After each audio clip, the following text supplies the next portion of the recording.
ធានបទលើកនឹងខ្ញុំចង់និយាយតាក់ទងទៅនឹងក្តីសុបិនជាមួយនឹងសមត្ថភាពជាទូទៅមនុស្សយើងកម្រអ្នកដែលមានក្តីសុបិនដ៏ពិតប្រាកដមូលហេតុដោយសារតែមនុស្សយើងខ្ជិលក្នុងការអភិវឌ្ឍសមត្ថភាពឲ្យវាធំឬក៏គេហៅថាទៅរួចក្នុងការធ្វើឲ្យក្តីសុបិននឹងសម្រេចខ្លាយជាការពិតដោយសារតែការអភិវឌ្ឍសមត្ថភាពគឺជារឿងលំបាកអញ្ចឹងធ្វើឲ្យមនុស្សសុខចិត្តបោះបង់ក្តីសុបិនដែលខ្លួនឯងមានចឹងសួរថាធ្វើយ៉ាងម៉េចដើម្បីថ្ងៃក្រោយធ្វើឲ្យយើងស្គាល់ច្បាស់ពីក្តីសុបិនរបស់ខ្លួនឯងហ្នឹងគឺផ្ដើមចេញពីការទម្លាប់ក្តីសម្រេចក្តីសុបិនទូច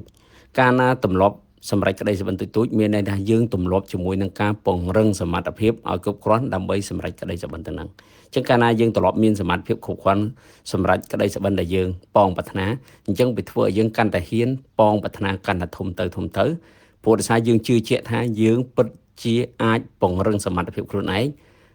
ដើម្បីធ្វើឲ្យក្តីសុបិននោះខ្លាចជាការពិតកលេចមកមើលវិញជាទូទៅមនុស្សកម្រមានក្តីសុបិនជាលក្ខណៈយើងសង្កេតមើលព្រោះដោយសារតែគេដឹងថាទោះបីជាមានក្តីសុបិនក៏វាដូចជារឿងអត់ប្រយោជន៍ដែរព្រោះដោយសារអីគេមិនអាចបង្កើនសមត្ថភាពខ្លួនឯងដើម្បីឲ្យធ្វើក្តីសុបិននឹងខ្លាចជាការពិតទេមូលហេតុថាមិនអាចនឹងមិនមែនថាមិនអាចអីទេមិនអាចគឺដោយសារតែអរិយាប័ត្រព្រោះការបង្កើនសមត្ថភាពជារឿងលំបាកជារឿងនឿយហត់ជារឿងមួយដែលវាពិបាកហ្មងនិយាយទៅវាត្រូវការតស៊ូការព្យាយាមវាត្រូវការវិន័យត្រូវការអត់ធ្មត់អីចឹងទៅអញ្ចឹងធ្វើឲ្យមនុស្សខ្ជិលអញ្ចឹងផ្ទុយវិញបើសិនជាយើងលះបង់អាភាពខ្ជិលច្អូសទាំងឡាយ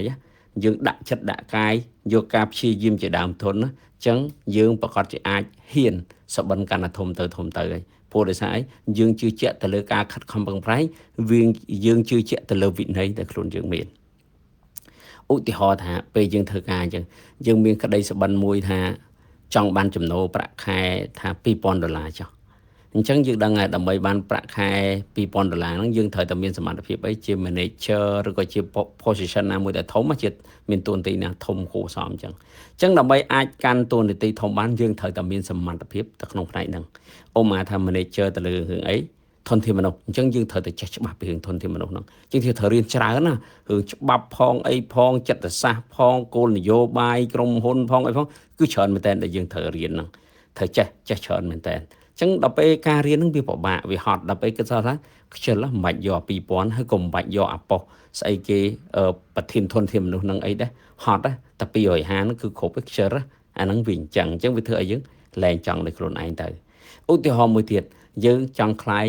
ជាអ្នករស់ស៊ីយោយើងគិតថាសហគ្រិនចុះឥឡូវពាក្យពេញនិយមគេថាសហគ្រិនយើងចង់ខ្លាយជាសហគ្រិនយើងមានក្តីសុបិនខ្ញុំចង់ខ្លាយជាសហគ្រិនម្នាក់យើងចង់ខ្លាយជាសហគ្រិនហើយសហគ្រិនដែលជោគជ័យទៀតយើងមានក្តីសុបិនអញ្ចឹងតែពេលខ្លះដល់ពេលយើងចាប់ដឹងថាដើម្បីទៅជាសហគ្រិនហ្នឹងយើងត្រូវចេះអីខ្លះយើងត្រូវធ្វើឲ្យខ្លួនឯងមានសមត្ថភាពអីខ្លះឧទាហរណ៍មានសមត្ថភាពដឹកនាំមានទស្សនវិស័យមានចំណេះដឹងហិរញ្ញវត្ថុមានចំណេះដឹងក្នុងចាត់ចែងអាជីវកម្មមានចំណេះដឹងក្នុងការធ្វើឲ្យផលិតផលឬក៏សេវាកម្មដែលខ្លួនធ្វើហ្នឹងមានគុណភាពមានចំណេះដឹងក្នុងការស្វែងរកទីផ្សារមានចំណេះដឹងបំលែងវាឲ្យត្រូវមួយទីផ្សារមានចំណេះដឹងធ្វើម៉េចដើម្បីឲ្យវាហ្នឹងគឺជារបស់ដែលចាំបាច់ចំពោះអតិថិជនអីចឹងទៅហើយមានចំណេះដឹងក្នុងការធ្វើឲ្យវាប្រសើរឡើងឈ្នះគូប្រកួតប្រជែងចឹងទៅដល់ពេលចុះឡើងទៅវាច្រើនពេកដល់ពេលវាច្រើនទៅវាធ្វើយើងខ្ជិលយូរទៅរស់ស៊ីពិបាកហត់យើងនឹងបោះបង់ក្តីសុបិននឹងចោលហ្មងអានោះមូលហេតុទេដោយសារតែចេញពីរឿងទូចទៅយើងអត់បានមានត្រឡប់ខំប្រឹងព្យាយាម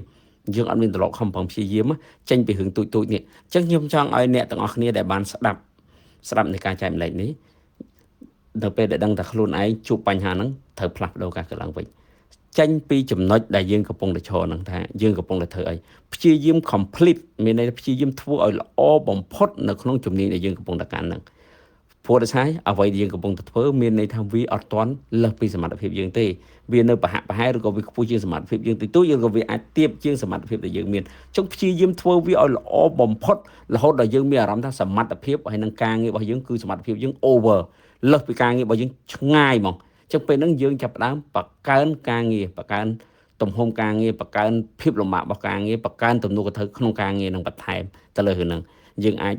និយាយមួយមេយើងចរចាមួយមេយើងជាមួយស្ថាប័នរបស់យើងឬក៏ខ្លួនឯងជាតកែហ្នឹងបង្កើនខ្លួនឯងមកព្រោះដោយសារយើងខ្លាំងជាងមុនអញ្ចឹងយើងត្រូវតែ challenge រឿងធំជាងមុនអញ្ចឹងពេលហ្នឹងបានយើងចាប់ផ្ដើមហ៊ានទៅ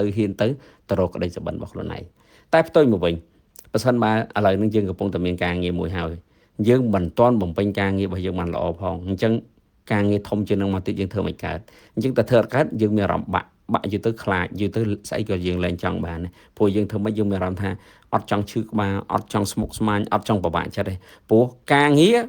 ពិបាកនៅពេលដែលវាលើសពីសមត្ថភាពតែវាអត់លើសពីសមត្ថភាពអត់ដែលពិបាកឯងការងារលើសពីសមត្ថភាពមានន័យថាការងារដែលដាក់មកយើងធ្វើអត់កើតដល់ពេលយើងធ្វើអត់កើតទាំងយើងទាំងគេគ្មានអ្នកណាដែលស្រួលទេតែធ្វើអត់កើតដោយឧទាហរណ៍ដូចជាយើងសម័យទៅលើនៅពេលយើងនៅជាសិស្សគ្រូដាក់ homework ឲ្យធ្វើបើសិនជា homework នេះជាការងារដែលយើងអត់ចេះយើងពិតជាមានអារម្មណ៍ថាពិបាកហើយពិបាកចិត្តណាព្រោះដោយសារអីយើងអត់ដឹងធ្វើម៉េច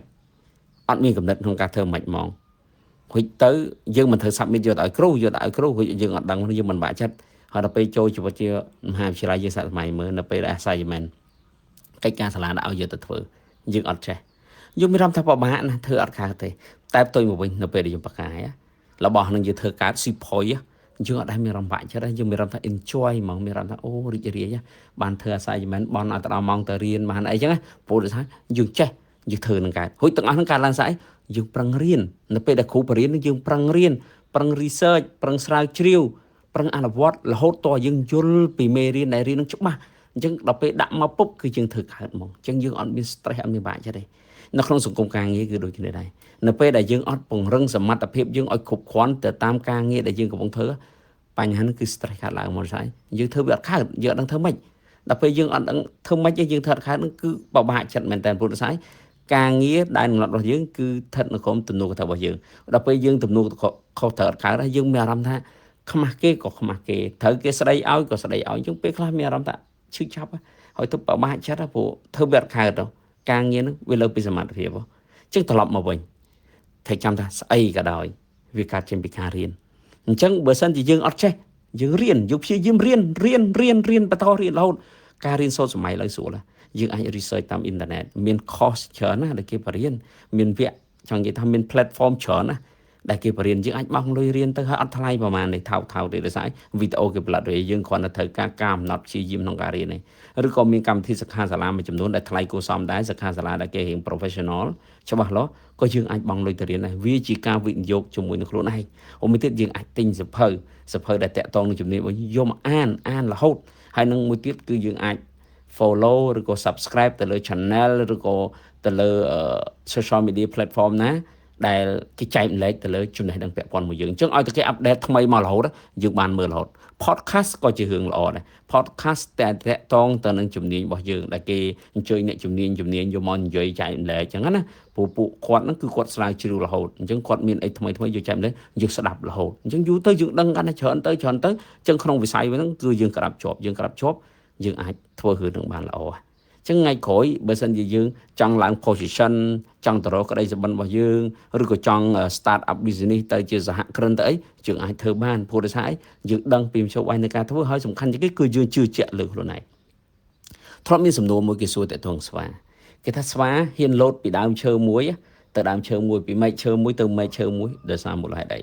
មនុស្សមួយចំនួន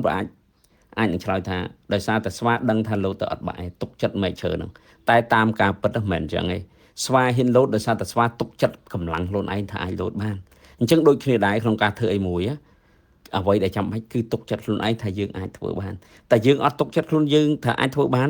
នយើងនឹងរលេះគ្រប់យ៉ាងដើម្បីមិនធ្វើវាទោះបីវាជាក្តីសុបិនរបស់យើងតាំងពីទូចមកហើយក៏ដោយពុទ្ធសាសនាយើងដឹងច្បាស់យើងជឿជាក់មានតែជឿជាក់ដោយគ្មានទំនុកចិត្តហ្នឹងថាយើងធ្វើអត់បានទេយើងអត់មានសមត្ថភាពស្អីយើងអត់អាចមានទម្លាប់អត់អាចមានវិន័យក្នុងការអភិវឌ្ឍខ្លួនឯងទេយើងគ្មានវិន័យក្នុងការធ្វើឲ្យខ្លួនឯងប្រសើរឡើងទេអញ្ចឹងវាធ្វើឲ្យយើងអត់មានទំនុកចិត្តខ្លួនឯងក្នុងការធ្វើរឿងនេះព្រោះយើងដឹងថាបើយើងធ្វើយើងនឹងរងការឈឺចាប់ព្រោះដោយសារអីយើងនឹងអត់ខំប្រឹងធ្វើឲ្យខ្លួនឯងមានសមត្ថភាពដើម្បីធ្វើរឿងហ្នឹងឃើញទេអញ្ចឹងដូចគ្នាដែរត្រូវដឹងថាអាការអភិវឌ្ឍខ្លួនហ្នឹងជារឿងសំខាន់ណាស់អញ្ចឹងដើម្បីឲ្យយើងជាមនុស្សម្នាក់ដែលអាចបំពេញក្តីសុបិនឲ្យខ្លួនឯងបានគឺត្រូវតែមានទម្លាប់អភិវឌ្ឍខ្លួនឲ្យខ្លាំងលើសពីក្តីសុបិនដែលយើងមានបើថាมันខ្លាំងលើសក៏ធំប្រហាក់ប្រហែលស្មើក៏អាចបានដែរអញ្ចឹងចាប់ពីថ្ងៃហ្នឹងទៅខ្លួនឯងកំពុងតែធ្វើអីក៏ដោយជាសិស្សក៏ដោយជានិស្សិតក៏ដោយជាអ្នកធ្វើការក៏ដោយជា manager គេក៏ដោយឬក៏ជាសហគ្រិនដែលកំពុងតែ start ហើយបើមានក្តីសុបិនគឺត្រូវតែធ្វើម៉េចឲ្យខ្លួនឯងខ្លាំងជាងក្តីសុបិនដែលយើងកំពុងតែមានហ្នឹងបើយើងមិនអញ្ចឹងទេយើងប្រកាសជាអត់អាចធ្វើវាបានទេហើយយើងនឹងមានបញ្ហាមួយទៅថ្ងៃរត់ គឺបញ្ហាស្ដាយក្រោយដែលយើងអត់បានប្រើប្រាស់ខ្លួនឯងឲ្យអស់ពីសក្តានុពលដែលខ្លួនមានបាទសង្ឃឹមថាការចែកម្លែកនេះនឹងបង្កើតជាប្រយោជន៍ដល់បងប្អូនអ្នកស្ដាប់ទាំងអស់គ្នា